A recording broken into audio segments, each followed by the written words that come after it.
ओम शांति। रात्रि क्लास चल रहा था 20/12/68 का। दूसरे पेज के एकदम मध्यांत में बात चल रही थी। भगवान का रथ भागीरथ बहुत प्रसिद्ध है। जो कहते हैं मैं बहुत जन्मों के अंत के जन्म में प्रवेश करता हूँ।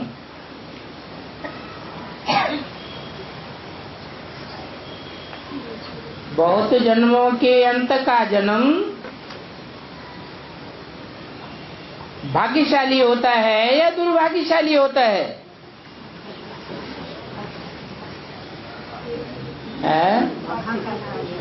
अच्छा, फिर प्रवेश करने की दरकार क्या है?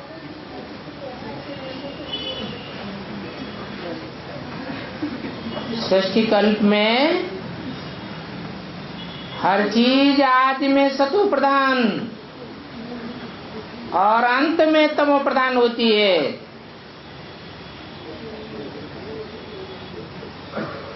ऊपर से आने वाली जो भी आत्माएं हैं, जो परमात्मा लोक से आती हैं, आत्मलोक से आती हैं, पहले पहले सतो प्रधान पाठ बजाती हैं और अंतिम जन्म में तमो प्रधान पाठ बजाती हैं। जब तमो प्रधान पाठ बजाती हैं तो सभी आत्माओं के रथ भाग्यशाली कहे जाएं या दुर्भाग्यशाली कहे जाएं? दुर्भाग्यशाली शरीर हैं। आत्मा भी दुर्भाग्यशाली बन जाती है। बहुत दुखी जब आत्माएं हो जाती हैं तब अंतिम जन्म में परमात्मा बाप आकर के दुखी दुनिया को सुखी बनाने के लिए आते हैं। और सुखी बनाने के लिए मनुष्य आत्माओं का जो बीज है, पहला पहला बीज जो सबसे पुराना है, जरूर शरीर भी पुराना होगा। उस पुराने से पुराने शरीर में, पुरानी दुनिया में प्रवेश करते हैं। बाप कहते हैं, मेरे लिए कहते भी हैं, दूर देश से आने वाला आया देश पराए। उस पराए देश में पतित तो सभी हैं,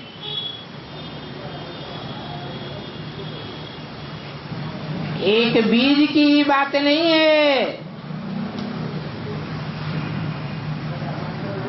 और जो पतित हैं वो सब पुकारते हैं कि पावन बनाने के लिए आओ।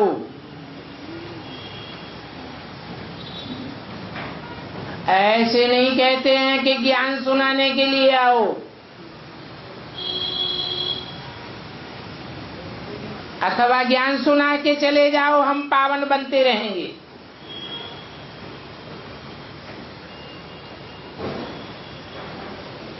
तो भगवान ऐसे समझाते हैं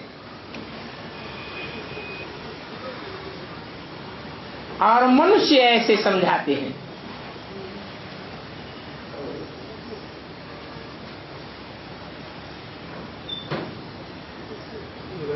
ऐसे ऐसे तुम समझाने देंगे तो ये अच्छा है। भगवान ने स्वर्ग कैसे स्थापन किया?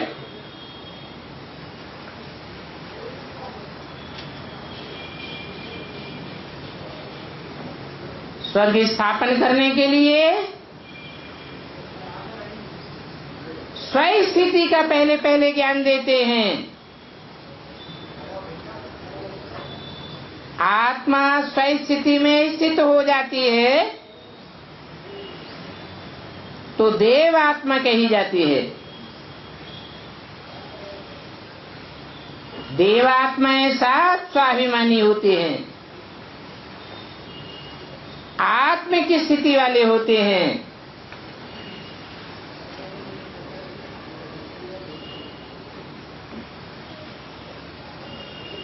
नई दुनिया जब बनती है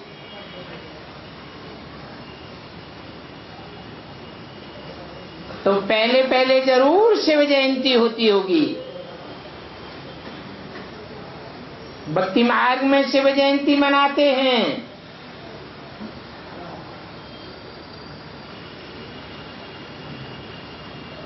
तो बस शिव की महिमा गाते हैं। महिमा तो तभी गाई जाती है, वंदना तभी की जाती है जब कोई महिमावान कार्य किया हो,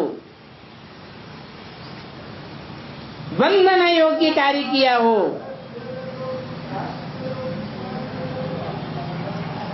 क्योंकि जानते हैं भगवान ही ऊंची से ऊंची महिमा वाला है। उनकी महिमा से जास्ती ऊंची महिमा और किसी की हो नहीं सकती।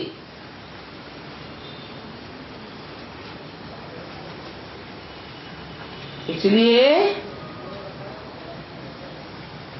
वो हमारा बाप भी है, सिर्फ हमारा बाप नहीं है, दुनिया में जो भी बाप हैं उन सब बापों का बाप है। ग्रेट फादर्स जो धर्म पिताएं आते हैं उनका भी बाप है। उनको भी प्रत्यक्षता रूपी जन्म देने वाला है। इसलिए उनके ग्रंथों में भी लिखा हुआ है जब कयामत होगी तो हमारे धर्म पिता फिर से आवेंगे।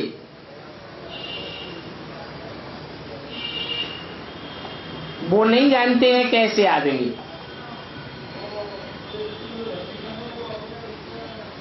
भगवान ही आकर के उन बच्चों को प्रत्यक्ष करता है।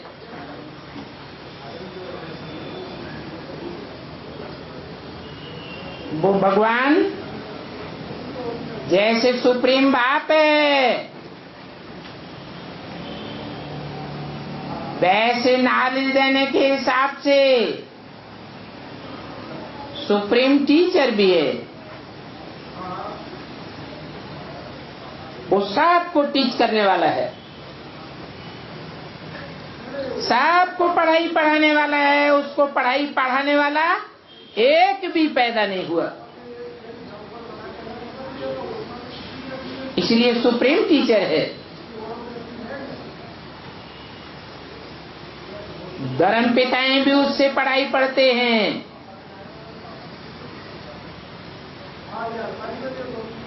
और अपने सारे फॉलोअर्स को वो पढ़ाई फैलाते हैं।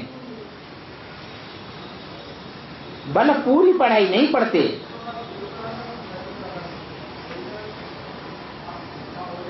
पूरी पढ़ाई पढ़ें तो संपन्न देवात्माएं बन जावे। परंतु वो तो फरिश्ता ही बन करके रह जाते हैं।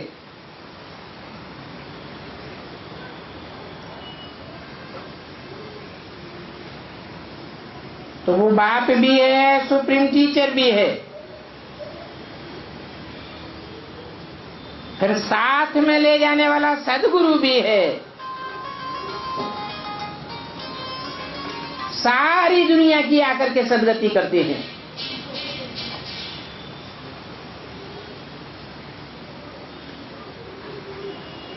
पतित दुनिया में देवताएं तो पैर ही नहीं रख सकते।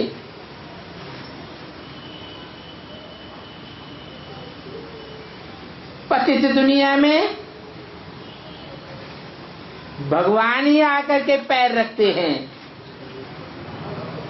स्थूल पांव की बात नहीं है, उनको स्थूल हाथ पांव तो होते भी नहीं। ये तो बुद्धि रूपी पांव की बात है। देव आत्माएं तो इतने कोमल स्वभाव की हैं कि उन्हें तो झट संग का रंग लग जाता है। भारत में ही स्वर्ग था, वो देवताएं भारतवासी थे। वो भारतवासी देवताएं ही कोमल स्वभाव होने के कारण और धर्मों में कन्वर्ट होते रहे।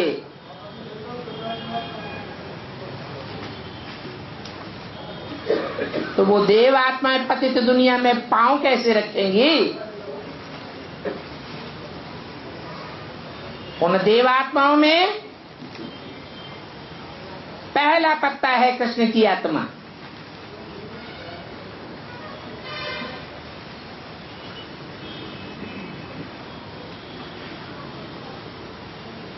वो देव आत्मा है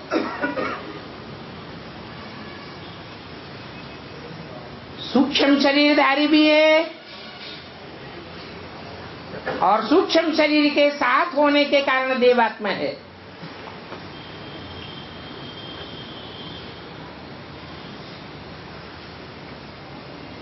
शास्त्रों में लिखा है कि ब्रह्मा विष्णु शंकर सूक्ष्म देवताएं थे और हैं। वो अभी की यादगार है।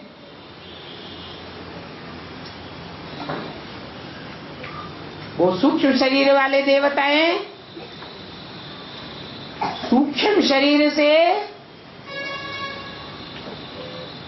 पतित शरीर में प्रवेश नहीं कर सकते।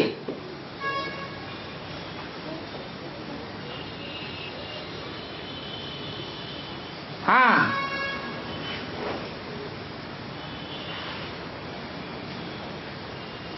कोई जन्म से ही कन्या हो, शुद्ध वातावरण में पली हुई हो, उसमें प्रवेश भी कर सकते हैं।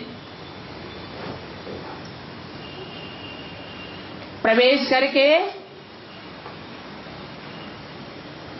पतितों को पावन बनाने वाला ज्ञान थोड़े ही दे सकेंगे। देव आत्माएं तो जरूर दिव्य ज्ञान दिव्य गुणों का देंगे, दिव्यता को बढ़ाने वाली की वाणी सुनाएंगे।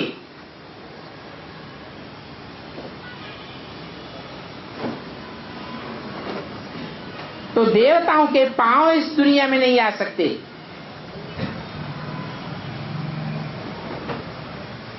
आवेंगे तो उन्हें बीज रूप आत्मा बनना पड़े।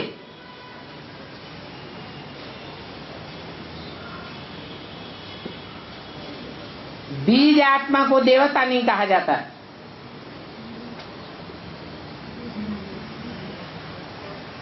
देवता इस दुनिया में हो ही नहीं सकते।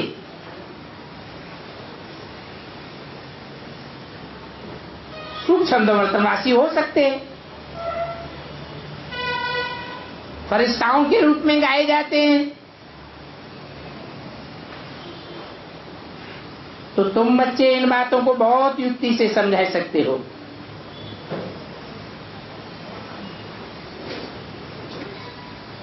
कि पतितों को पावन, पतित मनुष्य तो इस दुनिया के बना ही नहीं सकते, जो खुद ही भ्रष्ट आचरण से भ्रष्ट इंद्रियों से पैदा हुए हैं। देव आत्माओं के पांव इस दुनिया में पड़ नहीं सकते। तो जरूर भगवान ही पतित को पावन बनाने वाला है।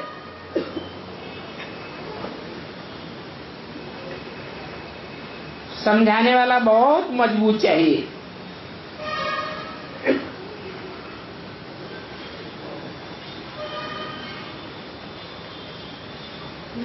शिव जयंती के दिन ऐसे ऐसे अपनी बात बताओ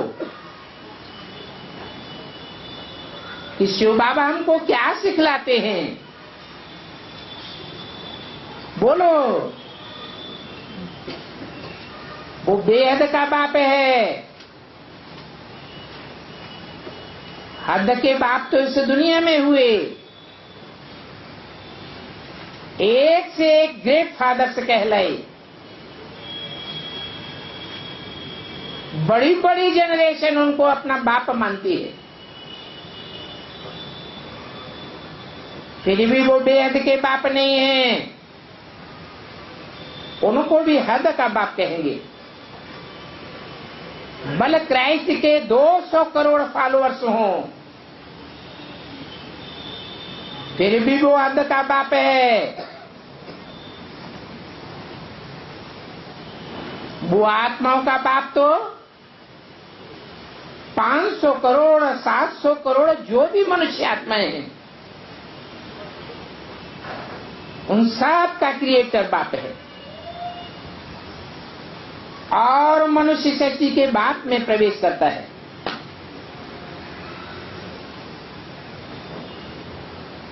ये बात ही तुम अगर सिद्ध कर दो तो कहेंगे ये तो राइट बात है। राइट ही ऐसे ही बताते हैं। 20/12/68 की वाणी का दूसरा पेज।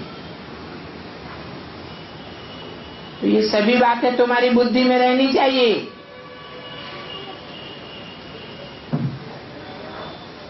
परिचय देना है।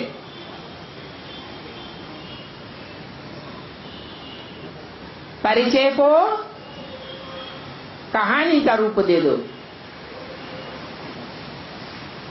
तो कहानी रोज सुनते रहेंगे। कहानी अगर न सुने तो कट हो जाएगी। भारत में सत्यनारायण की कथा सुनाते हैं ना।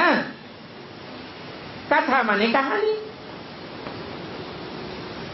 तो सतयुग से लेकर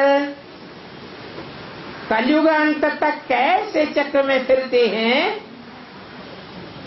तो रोज रोज सुनावेंगे ना।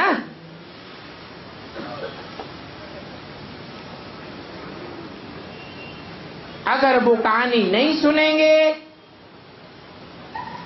तो पढ़ाई कट हो जाएगी।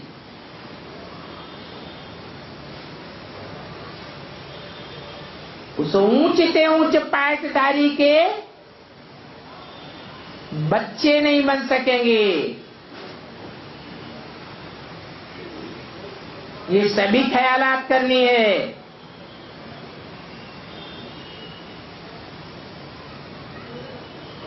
कि शिव जयंती पर क्या क्या सुनाना है, क्या क्या समझाना है। जो मनुष्य इन बातों को समझें, ये शिव जयंती क्यों कहते हैं। हम तो जन्म जन्मांतर महाशिवरात्रि मनाते आए हैं।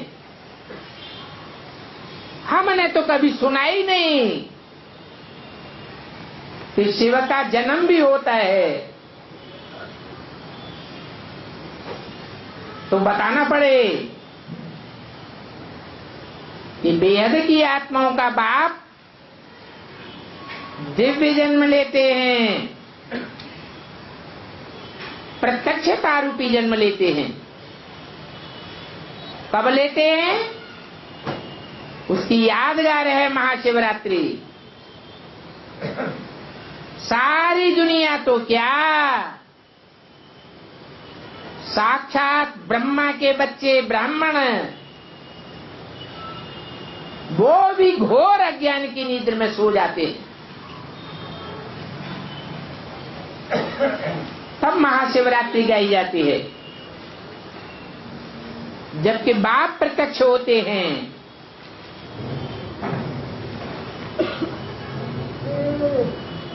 बाप हमको आकर के इस रथ द्वारा पढ़ाते हैं।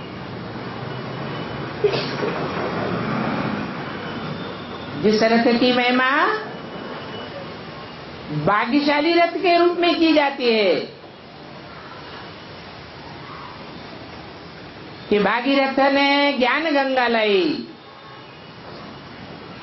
बाकी कोई पानी की गंगा के उतरने की बात नहीं है।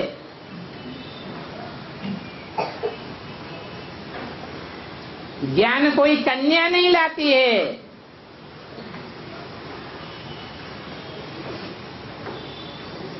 जो कन्या के रूप में गंगा को दिखाई दिया है वो तो उस ज्ञान को धारण करने वाली है, ज्ञान को वितरण करने वाली है। ज्ञान देने वाला तो स्वयं शिव बाप है,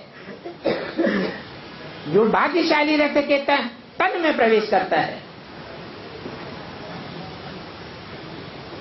जिस तनधारी को दुर्भाग्यशाली से भाग्यशाली बनाता है, सारे विश्व का मालिक बनाता है। तो उन्हें बताओ, समझाओ कि हम उस रथ के द्वारा पढ़ रहे हैं। पढ़ाने वाला शिव बाप है और शिव बाप से हमारी आत्मा ही पढ़ती है।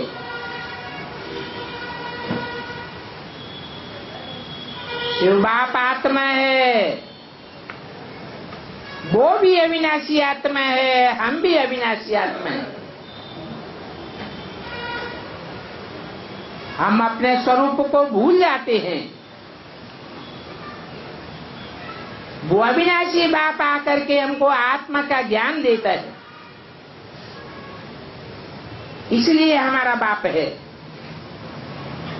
जैसे कि हम आत्मा को जन्म देता है,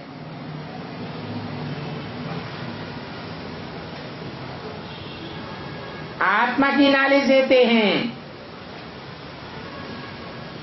इसको रूहानी नॉलेज कहा जाता है। रूह का कनेक्शन अनेक जन्मों से है। जो भी 84 के चक्र में आने वाली आत्माएं हैं, चाहे पूरे 84 जन्म लेने वाली हो, चाहे कण जन्म लेने वाली हो, सबका परिचय मिल जाता है। ये बाप की ही नॉलेज है, जो हर आत्मा रूपी एक्टर को अपने जन्म जन्मांतर की एक्ट का स्मरण दिलाती है।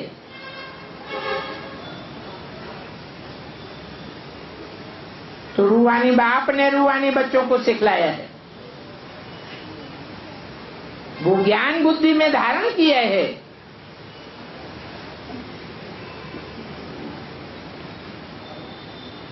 वो बाप मनुष्य सृष्टि का बीज रूप है,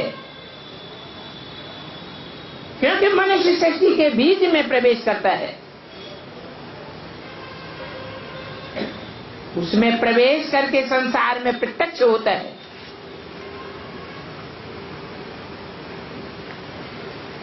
वो ही स्वरूप पतितों को पावन बनाने वाला है,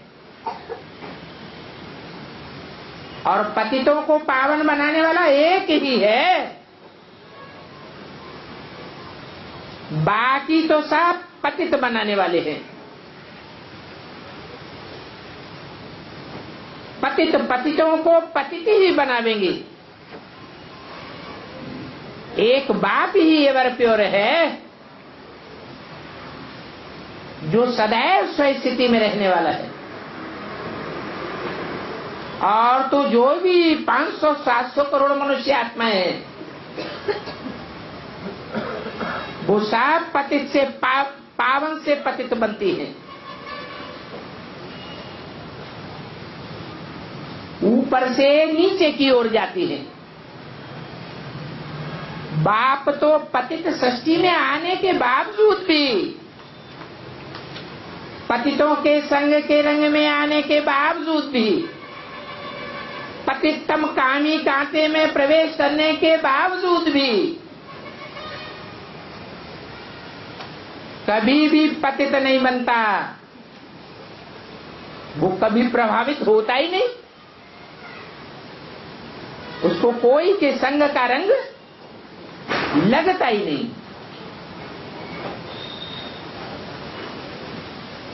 वो बात ही आकर के बताते हैं। इस मनुष्य सृष्टि का जो पहला पत्ता कृष्ण है, जो शास्त्रों में पीपल के पत्ते पर गर्व के रूप में गाया हुआ है कि प्रलय काल के बाद पीपल के पत्ते पर कृष्ण आया, पहले पत्ते के रूप में। वो कृष्ण भी पतित पावन नहीं हो सकता। क्यों? क्योंकि वो पत्ता भी जन्म मरण के चक्र में आने वाला है। हद में भी जन्म मरण के चक्र में आता है।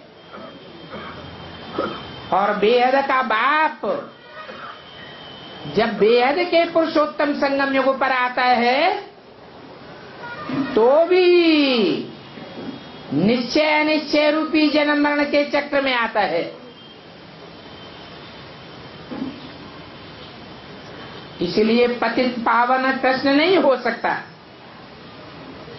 उसे कृष्ण कहो या ब्रह्मा कहो, बात एक ही है।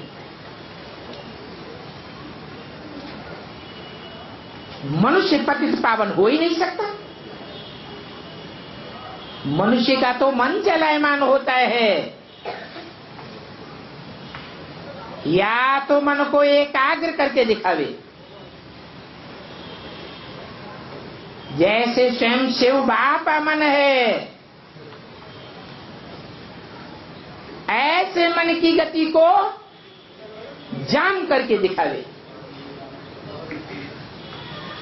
शिव बाप तो असोचता है,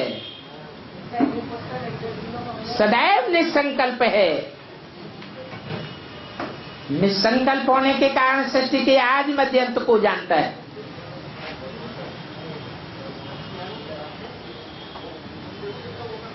वो ज्ञान का सागर है, जो जितना ज्ञानवान होगा वो उतना ही पावन बनता है। सदैव ज्ञानवान है तो सदा काल के लिए पावन है।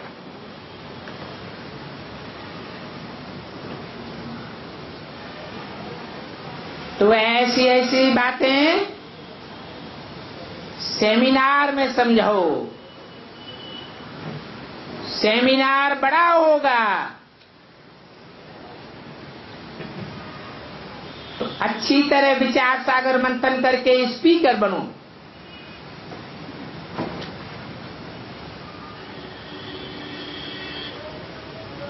फिर बताओ कि विश्व में शांति स्थापन कैसे होती है।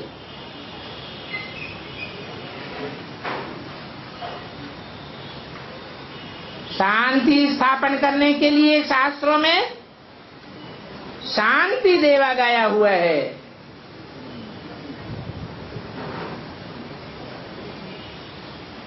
शांति वही दे सकता है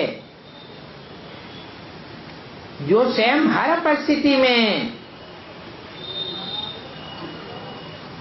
हर समस्या के आने पर स्वयं शांत स्वरूप बना रहे। तो सतयुग के आदि से लेकर के कलयुग के अंत तक क्या क्या होता है सब बताओ।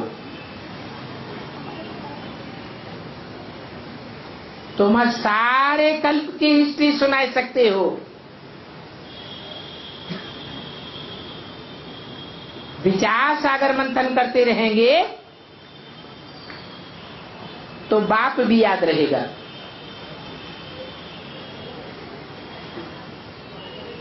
तुम्हारी बुद्धि भी चलती रहेगी।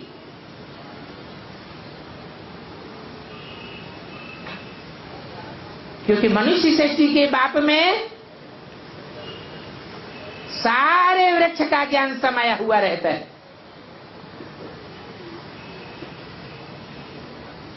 स्वयं निसंकल्पी बाप, असोचता आत्माओं का बाप मनुष्य सृष्टि के बाप में प्रवेश करता है।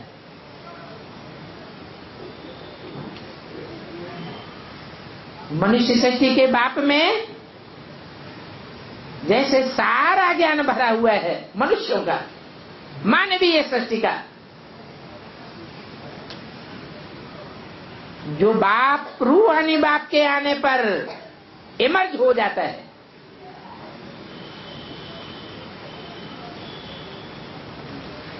उसमें आए हुए रूहानी बाप तुमको याद आते रहेंगे। ऐसा लक्ष्य रखना है कि हमको भाषण करना है,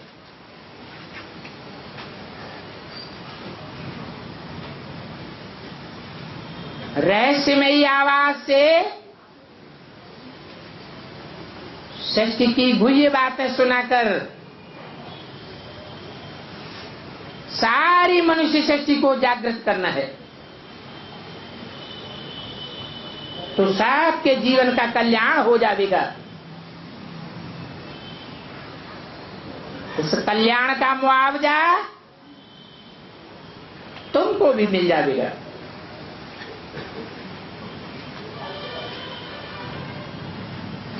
तो अपने अंदर देखना चाहिए कि हम बच्चों को हरदम बाप याद आता रहता है। दुनिया में तो कोई भी मनुष्य मात्र को ये पता नहीं होगा कि हम भविष्य में क्या बनने वाले हैं।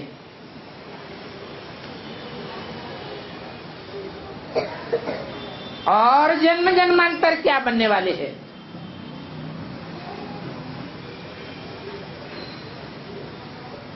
तुमको तो पता पड़ जाता है। अगर प्रिंस बनेंगे तो भी कौन सा प्रिंस बनेंगे, कौन सी डायनेस्टी के प्रिंस बनेंगे।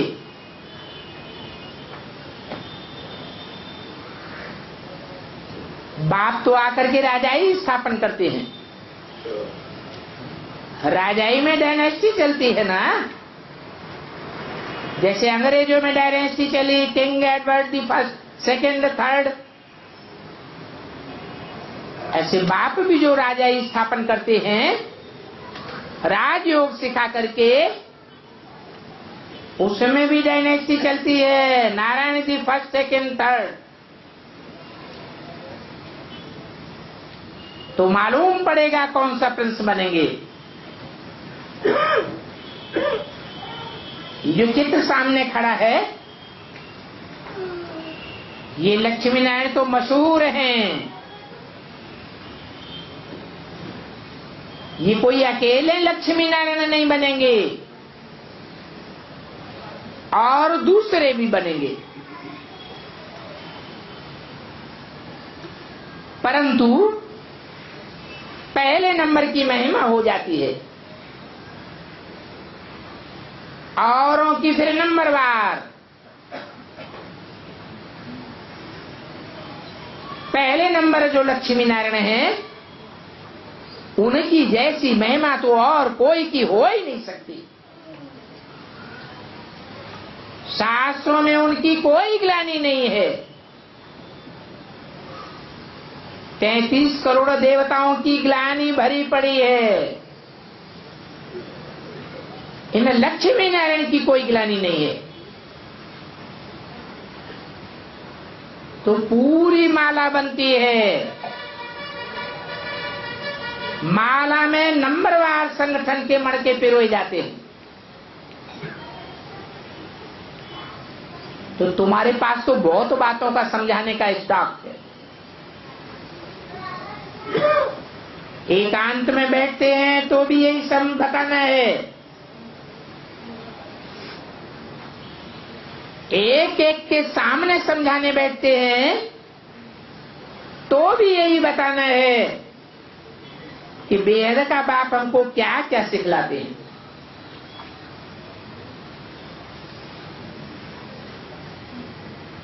अच्छा, रूहानी बच्चों को रूहानी बाप दादा का याद प्यार, गुड नाइट और नमस्ते।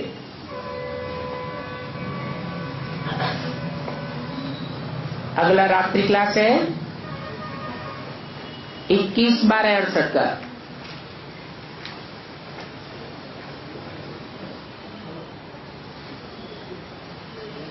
हर एक सेंटर को जितना चाहिए उतना सर्विस का शो करे।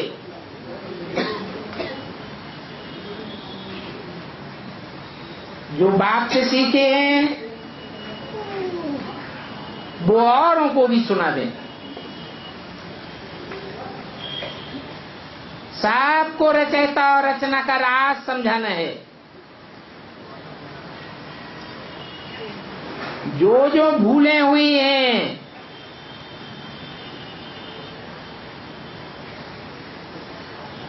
मानवीय सृष्टि की हिस्ट्री में, 2000 साल की हिस्ट्री मनुष्यों के पास है ना, वो सारी भूलें बतानी है।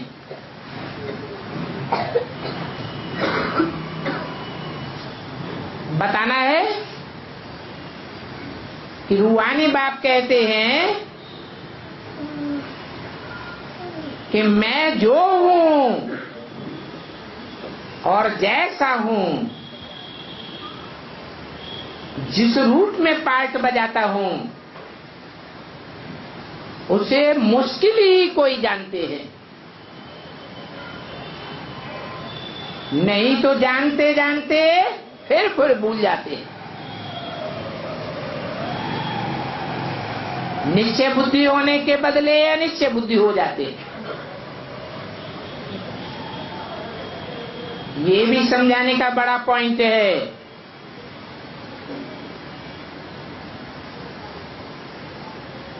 अब प्रश्न तो कोई ऐसा साधारण नहीं है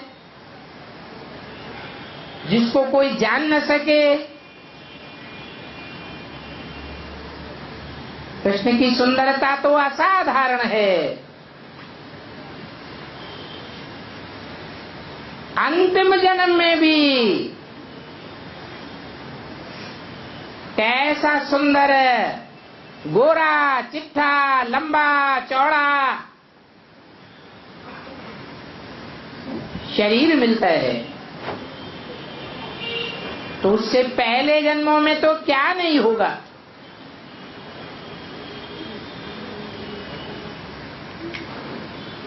सारी सृष्टि भर में उनको जानते हैं। हिंदुओं की तो बात ही छोड़ो, मुख्य धर्मों में जो आखिरी धर्म क्रिश्चियन धर्म है, वो भी लॉर्ड कृष्ण को जानते हैं। जानते हैं कि वो मोर मुकुट वाला है। मोर मुकुट कौन कहा? अरे कौआ मुकुट कह देते।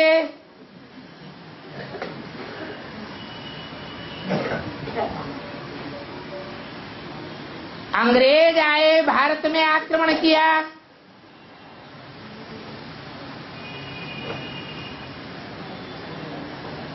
तो मोर मुकुट लेकर के तो नहीं आए।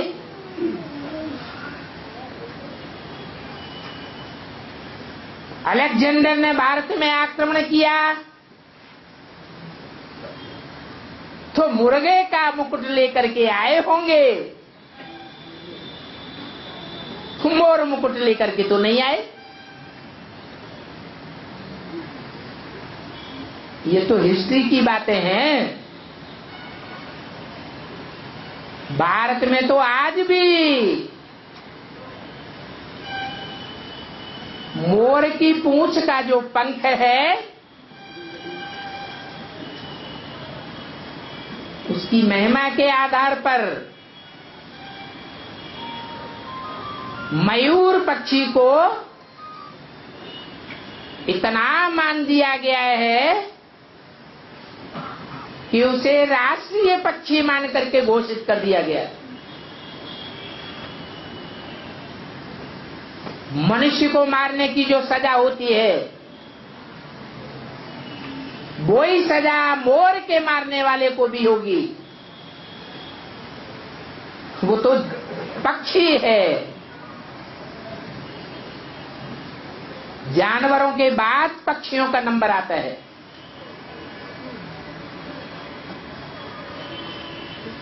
पहले पहले तो मनुष्यों की जनरेशन है,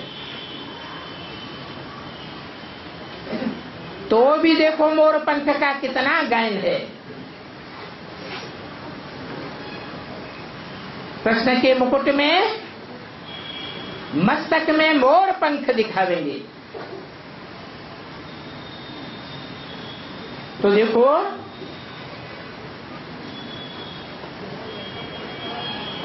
तो कृष्ण ऐसा नहीं है जिसको कोई न जान सके।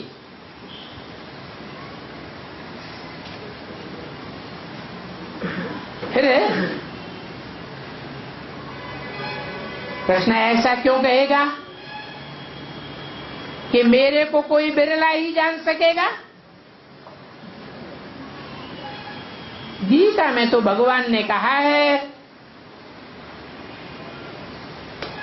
मनुष्याणाम सहस्रेषु कश्चित् यत् सिद्धये। भूत प्रेतों को सिद्ध करना फिर भी आसान है, देवताओं को सिद्ध करना और भी कठिन है, भगवान को सिद्ध करना तो बहुत कठिन है।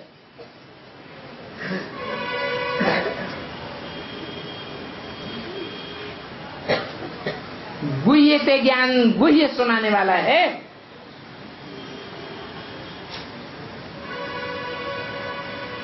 ऐसे ऐसे पॉइंट्स तुम बच्चों को निकालने चाहिए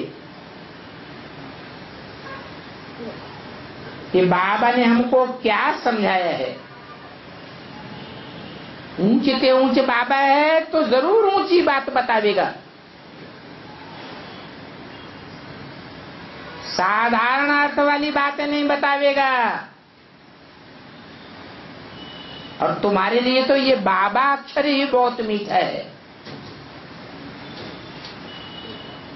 बच्चे यहाँ अच्छी रीति सुनते हैं, पर तू बाहर जाते हैं तो माया भुलाई देती है।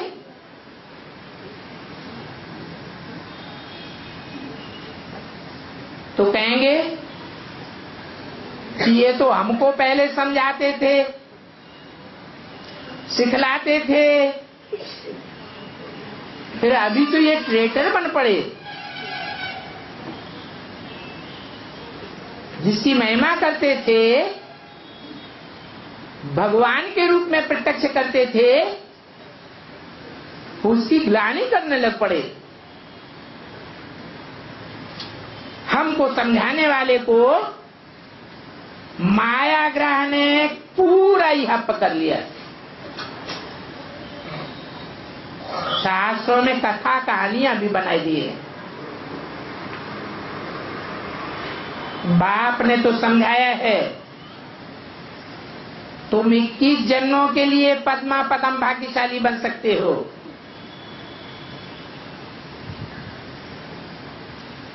फिर बाप को बुलाकर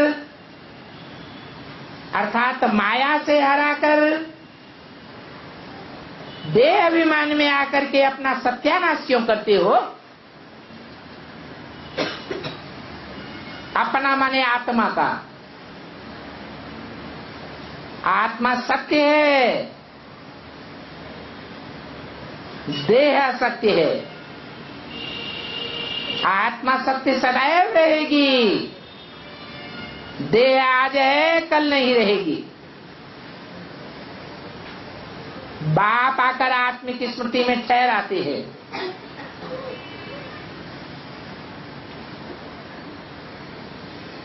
तो तुम सतयुग में जाने वाले सत्य आत्मा बन जाते हो, सत्यम शिवम सुंदरम के बच्चे बन जाते हो। माया तुम्हें ऐसा भरमाती है कि देह भान में ला देती है, आत्म की स्मृति को ही भुला देती है, तो तुम्हारी आत्मा का सत्यानाश हो जाता है। तो दिल में आता है ना,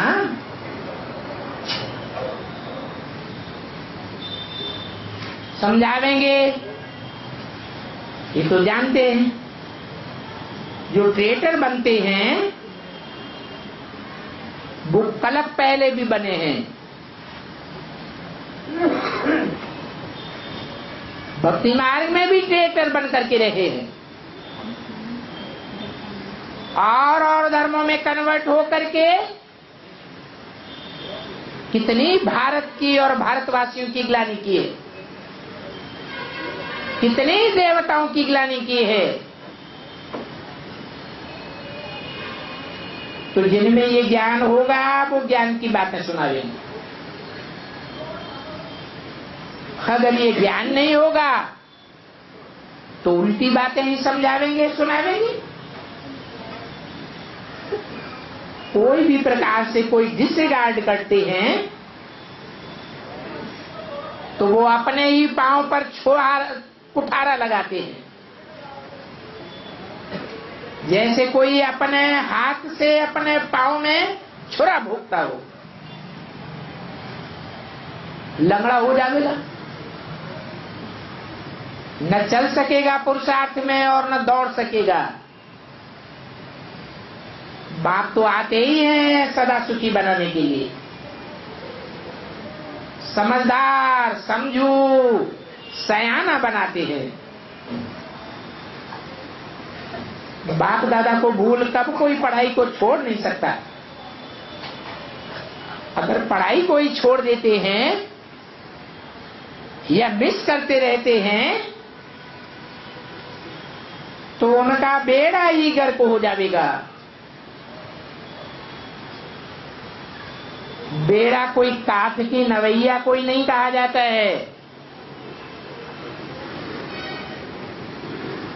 जहाज कोई नहीं कहा जाता है, ये शरीर रूपी बेड़ा है। इस बेड़े का खिवैया बाप आया हुआ है, इस शरीर रूपी नवैया में बाप खिवैया है।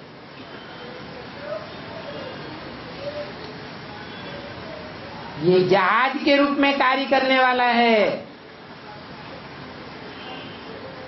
शास्त्रों में भी इसका गायन है, चंद्रकांत वेदांत जहाज।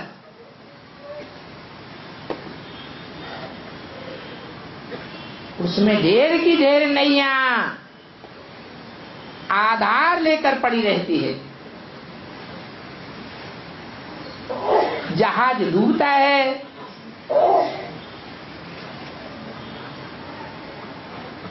जैसे कि त्रेता के अंत में जहाज डूबा था तो लोग नवैयों पर सवार हो गए, डूबते उछलते। कोई पहले पहले नवैया पर सवार हुआ, कोई बाद में सवार हो गए।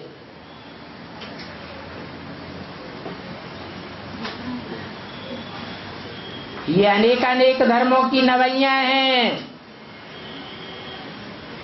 जो सब एक बाप का सहारा लेती है। महाविनाश के काल में वो चाप कहो, वो धनुष कहो, वो जहाज कहो, शास्त्रों में गाया हुआ है। सिखों में भी कहते हैं नानक चाप जहाज। अब उन्होंने तो नानक को सदगुरु समझ लिया है। उनके आने के बाद तो और ही दुर्गति होती गई। अरे भगवान के आने के बाद मनुष्य सृष्टि की अगली जनरेशन सदगति में जानी चाहिए या दुर्गति में जानी चाहिए? भगवान तो सबका सदगति दाता है। तो आते हैं, बताते हैं कि अभी बेड़ा गर्क नहीं करना है।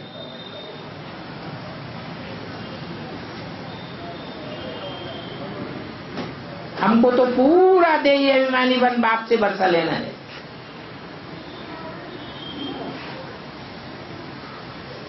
देह अभिमान में आने से धोखा खाया जाता है। नहीं तो अच्छे अच्छे को माया हप कर लेती है और उनको एकदम पता ही नहीं पड़ता, समझ ही नहीं आती है हमने क्या कर दिया। माया बिल्कुल अकल को चट खाते में ले जाती है। नहीं तो स्टूडेंट लाइफ में टीचर से कोई दुश्मनी नहीं रखनी होती है। बाप तो कितनी अच्छी बातें बताते हैं, अच्छी अच्छी बातें बताकर बच्चों को उन्नति में ले जाते हैं। रोज रोज जो समझाते हैं कल्प कल्प वही बातें समझाते रहेंगे और ये हैं ही कल्याणकारी बातें। बाप भी कल्याणकारी है, बाप की एक एक बात कल्याणकारी है। आते भी कल्याणकारी संगम युग में हैं और एक एक आत्मा का कल्याण करते हैं, सारी सृष्टि का ही कल्याण करते हैं। ऐसा काम करने के कारण ही उनका नाम कल्याणकारी शिव है।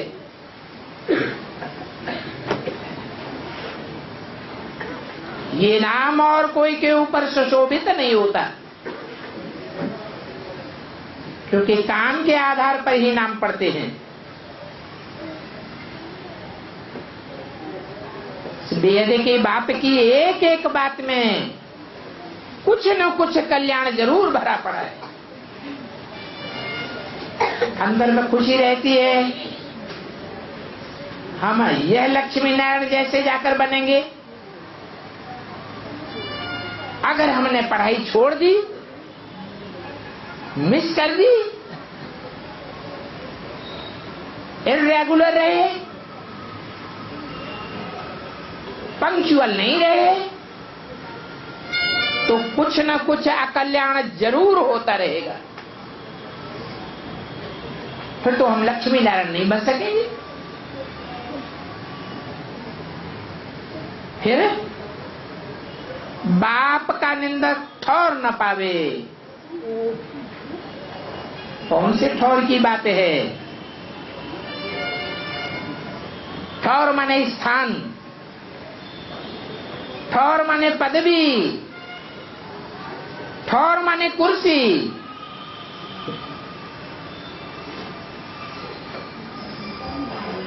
जो अष्टदेवों की कुर्सी बनती है, अष्टदेवों को जो ठौर मिलता है, वो स्थान तो नहीं पा सकेंगे।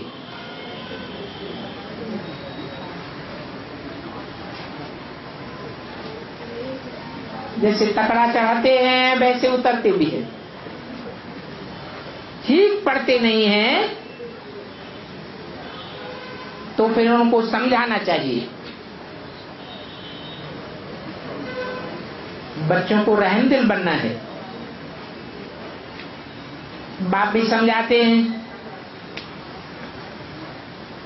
अरे तुम क्या क्या करते थे,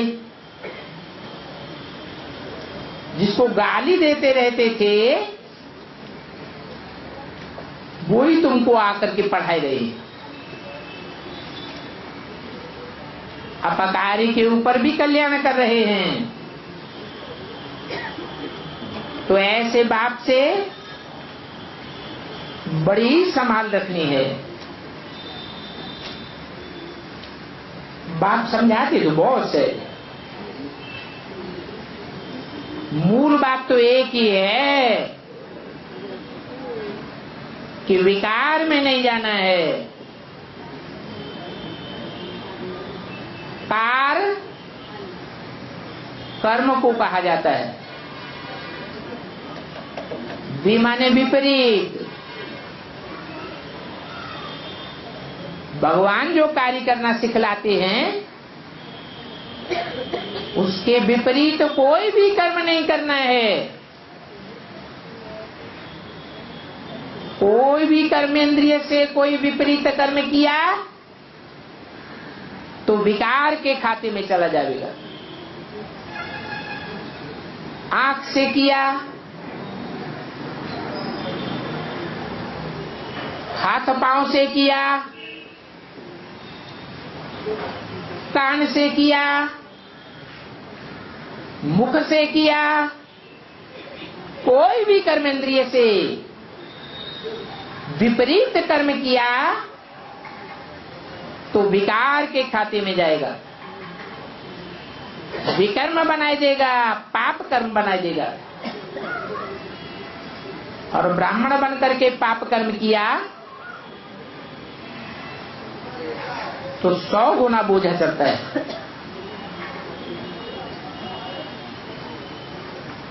तिरसठ जन्मों में एक पाप का 1 गुना बोझा चढ़ता था। इस अंत में एक्स्ट्राऑर्डिनरी जन्म में उसी पाप कर्म का 100 गुना बोझा चढ़ जाता है।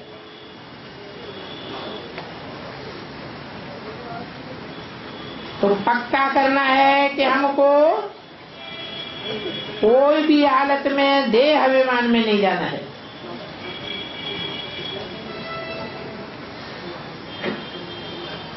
माया कुछ न कुछ पाप कराती रहती है देह वाहन में लाकर के,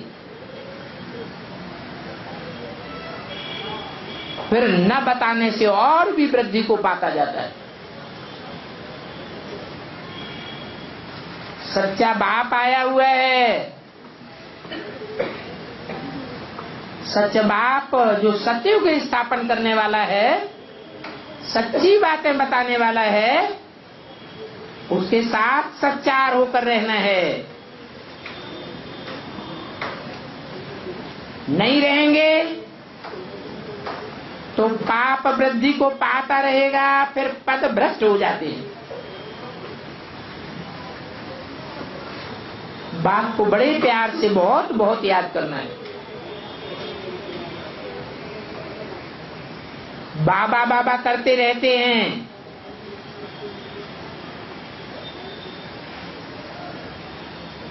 बूढ़ियां मुख से बाबा बाबा कहती रहती, बिंदी याद भले ना आवे, परंतु बड़े रूप में तो याद आता है। प्राण जाए परंतु मुख में से बाबा की याद न जाए